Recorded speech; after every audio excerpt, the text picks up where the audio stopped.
Chair recognizes Ms. Porter from California. Good afternoon, Postmaster DeJoy.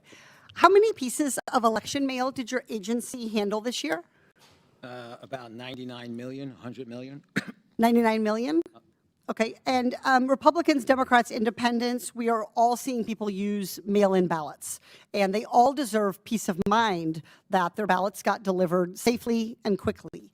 What percentage of ballots did the Postal Service deliver within 3 days this election cycle?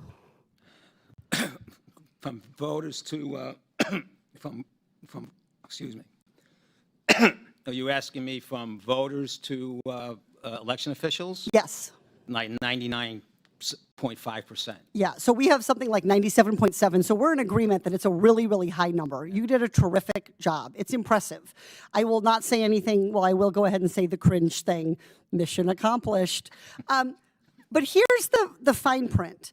The Postal Service, to do that, had to do a lot of extra work. So can you say more about what kind of extraordinary measures the Postal Service had to take to deal with that influx of election mail, ballot mail, and to get them delivered on time? Yeah. So thank you for the question. I mean, basically, first to put it into perspective, we could be 99.5% on time and accurate. That still leaves that 0.5%, which could be 10,000 ballots, which is a huge issue in election. So we, the last couple of days, last week, 10 days before the election, we deploy extraordinary measures, which means a whole bunch of extra transportation between the plants. It means, inspections throughout our facility. We work very closely with the Inspector General's team that's out there, constant meetings and review of everything everything's going on. And then when we get down to the post office, we actually never send the mail back to the plant. So we did about 2.5 million ballots where it came into the post office, got delivered, we hand stamped it there, and then sent it right back out. So it was delivered within less than a day. That is very non-standard process. That's very expensive, and it's very nerve-wracking. Yes. So what would make your job and the job of the hardworking people who work at the Postal Service, what would make it easier? How about a standard ballot box? Yes. Say it again for everybody in the back.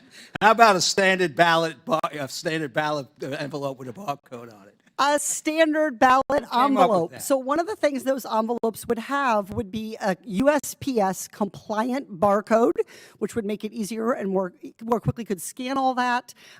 Having it clearly demarcated as a ballot, as official election mail, making sure the envelopes are not weird sizes, that the font isn't weird. All of those things slow down and add to the Postal Service burden.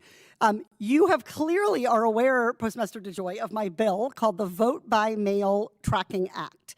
It passed out of this committee unanimously. It passed the House. It is now awaiting consideration in the Senate. And it's a bipartisan bill to make sure that all ballot envelopes meet these benchmarks.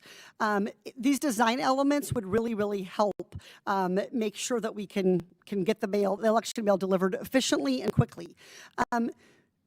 You support this bill? Yes, we provided the technical assistance in the design of the envelope and so forth, and we would support it. We think it's Yeah, so I really want to push the Senate to act on this bill in the remaining time. We do not need to put our Postal Service and let them, you guys are good for all weather, but we don't need you to weather this. There are over 8,000 different election officials doing different things with ballots and with envelopes. This would focus on the envelope while still allowing local ballots to be as they need to be. Senators need to hear from Americans that they want their ballots delivered quickly and that they stand with USPS in making it happen. So please let the senators hear you on this bill. In closing, Postmaster DeJoy, I just want to reinforce to you how strongly I support your efforts to make sure that U.S. Postal Police have the resources they need to keep our mail carriers safe as they're delivering more and more high-dollar packages and high-value packages, especially in the holiday season. I know that their safety is a top concern for you, so I want to encourage you to address that. I also would want to thank you and encourage you to continue to work on your efforts to deal with so-called porch pirates and package theft. I know this is something that requires a lot of adjustments, but I think the Postal Service is really the gold standard for that, and I'd like to have Congress act on my Porch Pirate Acts to get your competitors up to that same level of safety for packages. Thank you so much, and I yield back. Thank you. Chair